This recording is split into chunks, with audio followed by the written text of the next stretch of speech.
ఓం శాంతి 18/11/2025 మధురమైన పిల్లలు, మీరే సత్యమైన అలౌకిక ఇంద్రజాలికులు. మీరు మనుషులను దేవతలుగా తయారుచేసే ఇంద్రజాలాన్ని చూపించాలి. ప్రశ్న: మంచి పురుషార్థి విద్యార్థుల లక్షణాలేమిటి? జవాబు: వారు పాస్ విత్ ఆనర్గా అవ్వాలని, అనగా విజయమాలలోకి రావాలని లక్ష్యం పెట్టుకుంటారు. వారి బుద్ధిలో ఒక్క తండ్రి స్మృతి మాత్రమే ఉంటుంది.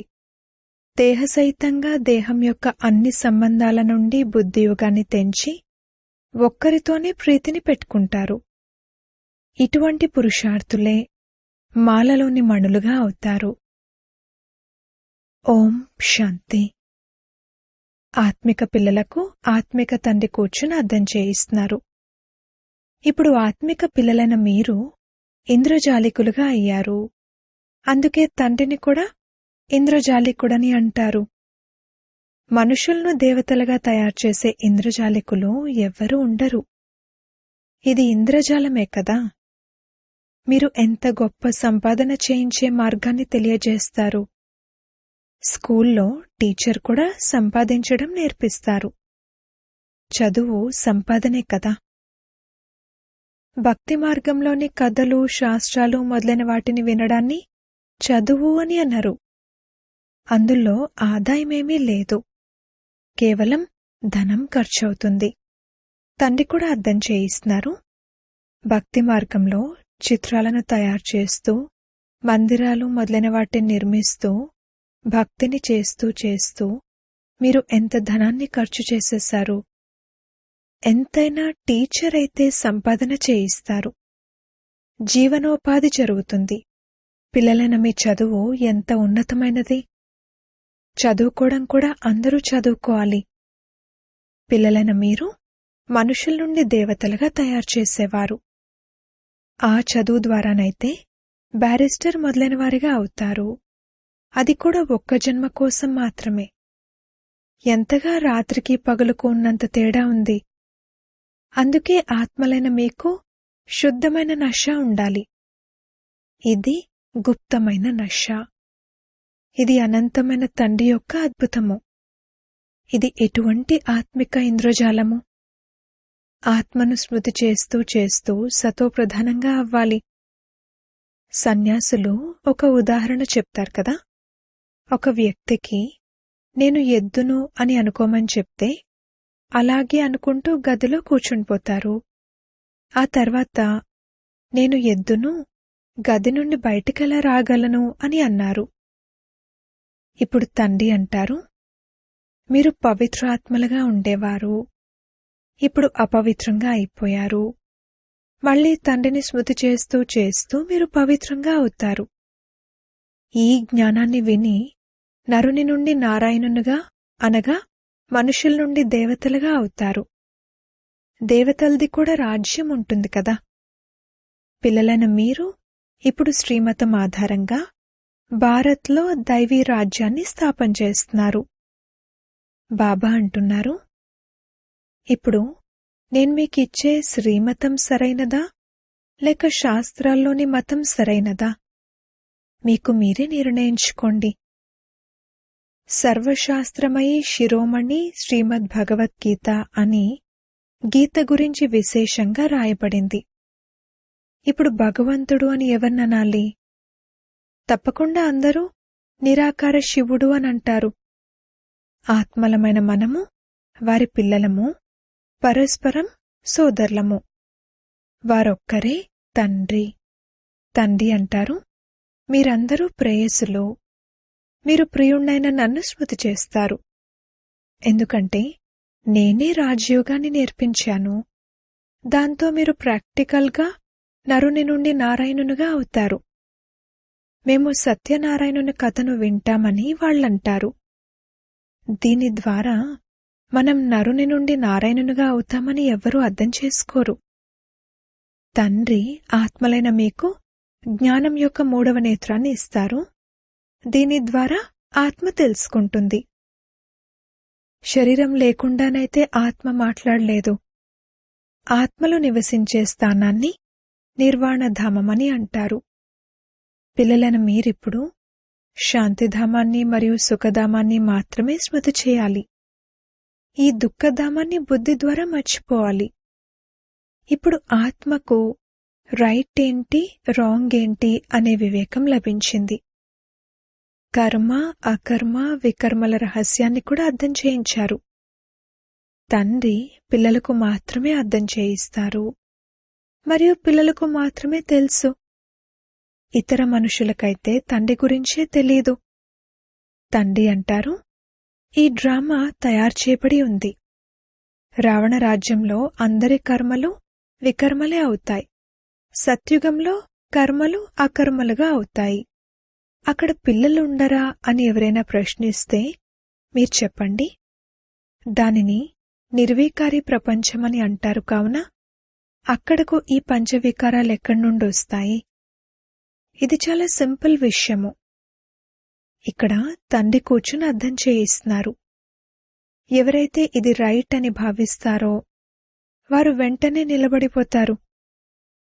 ఒకవేళ ఎవరైనా అర్థం చేసుకోకపోయినా వారికి మున్ముందు అర్థమవుతుంది. దీపం వద్దకు దీప పురుగులు వస్తాయి, వెళ్ళిపోతాయి, మళ్లీ వస్తాయి. వీరు కూడా దీపము. అందరూ కాలిపోయి సమాప్తమవనున్నారు. అయితే ఇక్కడ దీపమంటూ వేరే ఏదీ లేదని కూడా అర్థం చేయించటం జరిగింది. ఇది సాధారణమైన విషయము. దీపంపై అనేక దీప పురుగులు పడి కాలిపోతాయి. దీపావళి రోజున చిన్న చిన్న దోమలు ఎన్ని వెలువడతాయి మరియు సమాప్తమైపోతాయి. జన్మించడము మరియు మరణించడము. తండ్రి కూడా అర్థం చేయిస్తున్నారు. ఈ విధంగా అంతిమంలో వచ్చి జన్మ తీసుకుని మళ్లీ మరణించడం అంటే వారు దోమల వలె జన్మ తీసుకున్నట్లు. తండ్రి వారసత్వాన్ని ఇవ్వడానికి వచ్చారు. కావున పురుషార్థం చేసి పాస్ విత్ ఆనర్గా అవ్వాలి. మంచి విద్యార్థులు చాలా పురుషార్థం చేస్తారు. ఈ మాల కూడా పాస్ విత్ ఆనర్గా అయిన వారిదే. ఎంత వీలైతే అంత పురుషార్థం చేస్తూ ఉండండి. వినాశన కాలంలో విపరీత బుద్ధి అని అంటారు. దీని గురించి కూడా మీరు అర్థం చేయించగలరు. మనకు తండ్రి పట్ల ప్రీతి బుద్ధి ఉంది. ఒక్క తండ్రిని తప్ప మనం ఇంకెవ్వర్నీ స్మృతి చెయ్యము. తండ్రి అంటారు, దేహసహితంగా దేహం యొక్క సంబంధాలన్నింటినీ వదిలి నన్నొక్కరినే స్మృతి చేయండి. భక్తి మార్గంలో ఓ దుఃఖహర్త సుఖకర్త అని చాలా స్మృతి చేస్తూ వచ్చారు. అంటే తప్పకుండా తండ్రి సుఖాన్ని ఇచ్చేవారే కదా. స్వర్గాన్ని సుఖధామమనే అంటారు. తండ్రి అర్థం చేయిస్తున్నారు, నేను వచ్చిందే పావనంగా తయారు చేయడానికి. కామచితిపై కూర్చుని భస్మమైపోయిన పిల్లలెవరైతే ఉన్నారో నేనొచ్చి వారిపై జ్ఞానవర్షాన్ని కురిపిస్తాను. పిల్లలైన మీకు యోగం నేర్పిస్తాను. తండ్రిని స్మృతి చేసినట్లయితే వికర్మలు వినాశనమవుతాయి మరియు మీరు పరిస్థాన్కు యజమానులుగా అవుతారు. మీరు కూడా ఇంద్రజాలికులు కదా. ఇది మా సత్యాతి సత్యమైన ఇంద్రజాలమని పిల్లలకు నష ఉండాలి. కొంతమంది చాలా మంచి తెలివైన ఇంద్రజాలికులుంటారు. ఎలాంటి వస్తువులను తీస్తారు? ఈ ఇంద్రజాలం అలౌకికమైనది, అనగా దీనిని ఒక్కరు తప్ప ఇంకెవ్వరూ నేర్పించలేరు. మనం మనుషుల నుండి దేవతలుగా అవుతున్నామని మీకు తెలుసు. ఈ శిక్షణ కొత్త ప్రపంచం కోసమే ఉన్నది. దానిని సత్యయుగం కొత్త ప్రపంచమని అంటారు. ఇప్పుడు మీరు సంగమయుగంలో ఉన్నారు. ఈ పురుషోత్తమ సంగమయుగం గురించి ఎవరికీ తెలియదు. మీరు ఎంత ఉత్తమ పురుషులుగా అవుతారు. తండ్రి ఆత్మలకే అర్థం చేయిస్తున్నారు. బ్రాహ్మణీలైన మీరు కూడా క్లాసులో కూర్చున్నప్పుడు మీ పని మొట్టమొదట సావధానపరచడం. సోదరీ సోదరులారా, స్వయాన్ని ఆత్మగా భావిస్తూ కూర్చోండి అని. ఆత్మలమైన మనము ఈ ఇంద్రియాల ద్వారా వింటాము. 84 జన్మల రహస్యాన్ని కూడా తండ్రి అర్థం చేయించారు. ఏ మనుషులు 84 జన్మలను తీసుకుంటారు? అందరూ అయితే తీసుకోరు. దీని గురించి కూడా ఎవ్వరికీ ఆలోచన నడవదు. ఏది వింటే అది సత్యమని అనేస్తారు. హనుమంతుడు పవనుడి నుండి వెలువడ్డారు. ఇది వినగానే సత్యం అని అంటారు. తర్వాత ఇతరులకు కూడా అటువంటి విషయాలను వినిపిస్తూ ఉంటారు మరియు సత్యం సత్యమని అంటూ ఉంటారు. ఇప్పుడు పిల్లలైన మీకు రైట్ మరియు రాంగ్ను అర్థం చేసుకునే జ్ఞాన చక్షువు లభించింది కావున రైట్ కర్మలే చేయాలి. మేము అనంతమైన తండ్రి నుండి ఈ వారసత్వాన్ని తీసుకుంటున్నామని మీరు అర్థం చేయిస్తారు కూడా. మీరందరూ పురుషార్థం చేయండి. ఆ తండ్రి ఆత్మలందరికీ తండ్రి. ఆత్మలైన మీకు తండ్రి చెప్తున్నారు, ఇప్పుడు నన్ను స్మృతి చేయండి. స్వయాన్ని ఆత్మగా భావించండి. ఆత్మలోనే సంస్కారం ఉంటుంది. సంస్కారాలను తమతో పాటు తీసుకువెళ్తారు. కొందరికి బాల్యంలోనే చాలా పేరు వస్తుంది. అప్పుడు వారు ఇంతకు ముందు జన్మలో అటువంటి కర్మలేవో చేశారని అనుకుంటారు. కొందరు కాలేజ్ మొదలైనవి నిర్మించినట్లయితే మరుసటి జన్మలో బాగా చదువుకుంటారు. ఇది కర్మల లెక్కాచారం కదా. సత్యుగంలో వికర్మల మాటే ఉండదు. కర్మలైతే తప్పకుండా చేస్తారు. రాజ్యం చేస్తారు, తింటారు, కాని తప్పుడు కర్మలు చెయ్యరు. దానిని రామరాజ్యమని అంటారు. ఇక్కడిది రావణ రాజ్యము. ఇప్పుడు మీరు శ్రీమతం ఆధారంగా రామరాజ్యాన్ని స్థాపన చేస్తున్నారు. అది కొత్త ప్రపంచము.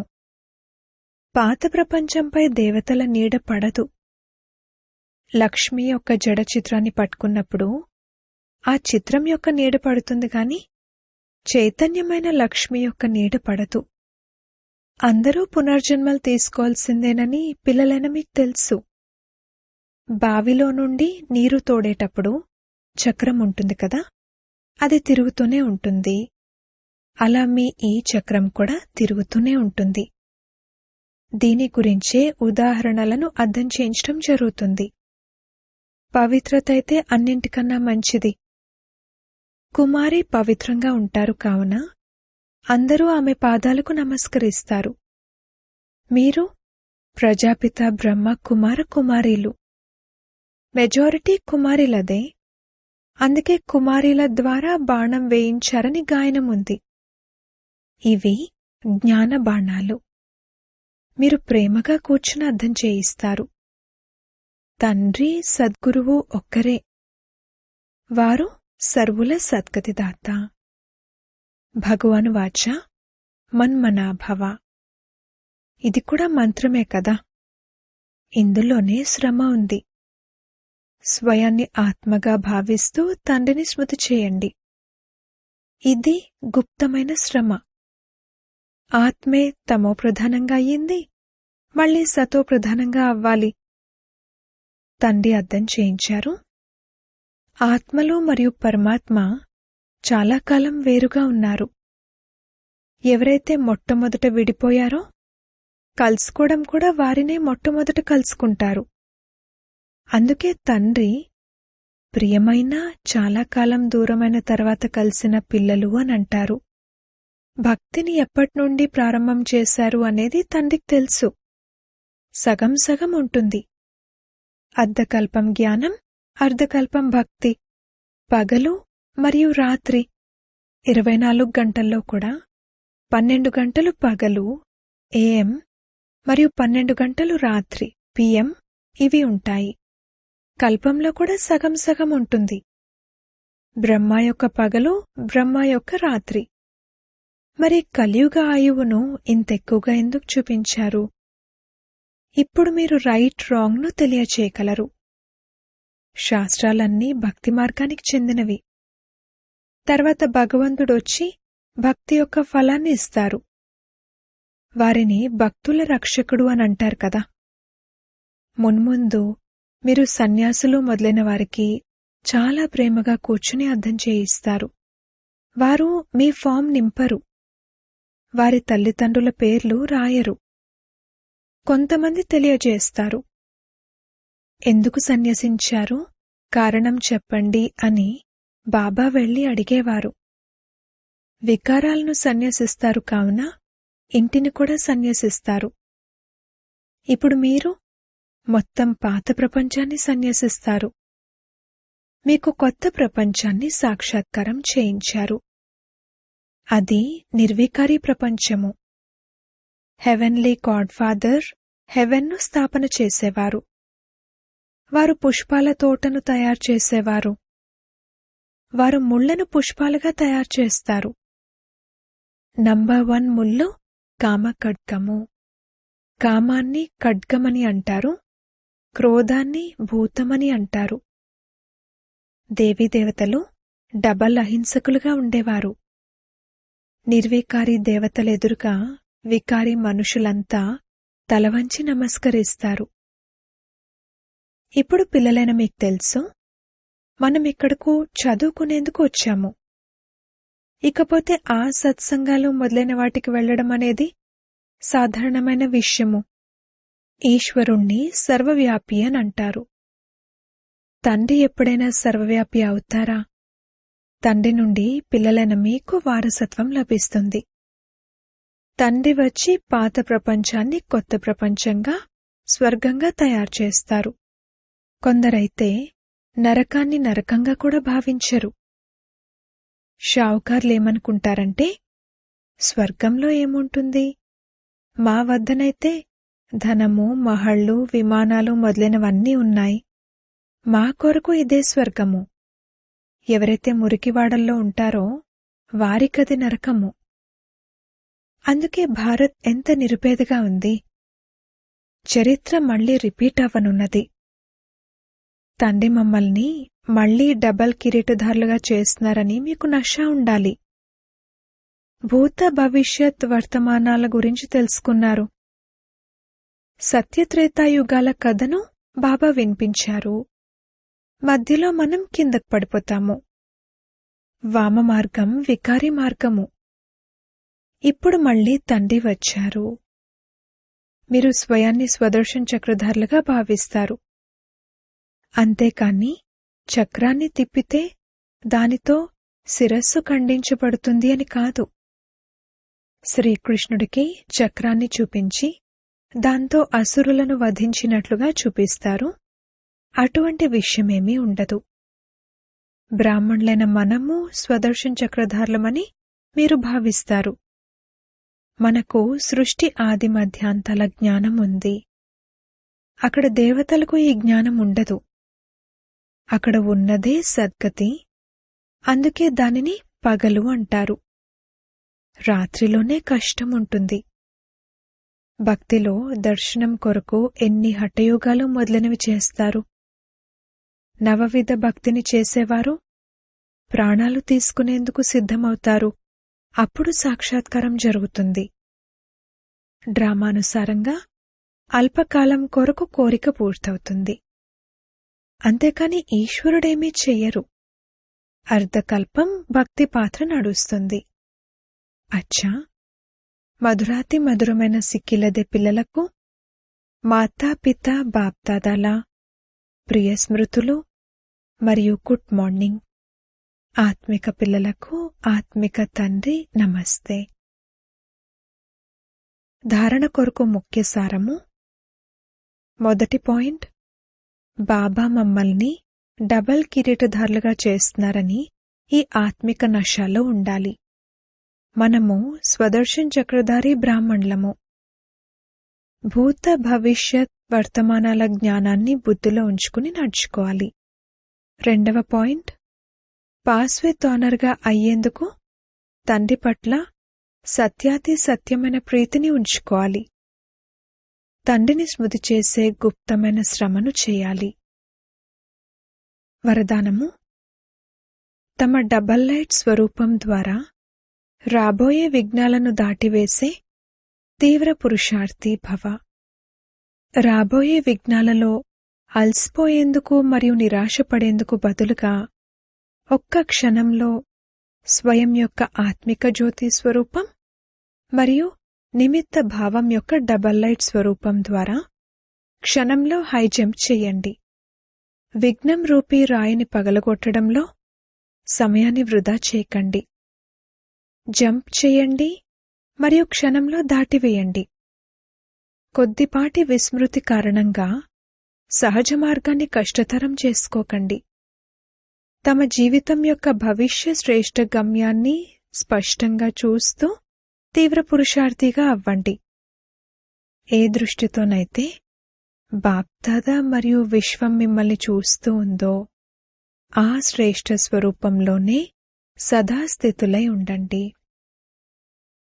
స్లోగన్: సదా సంతోషంగా ఉండటం మరియు సంతోషాన్ని పంచటం ఇదే అన్నింటికంటే గొప్ప కీర్తి.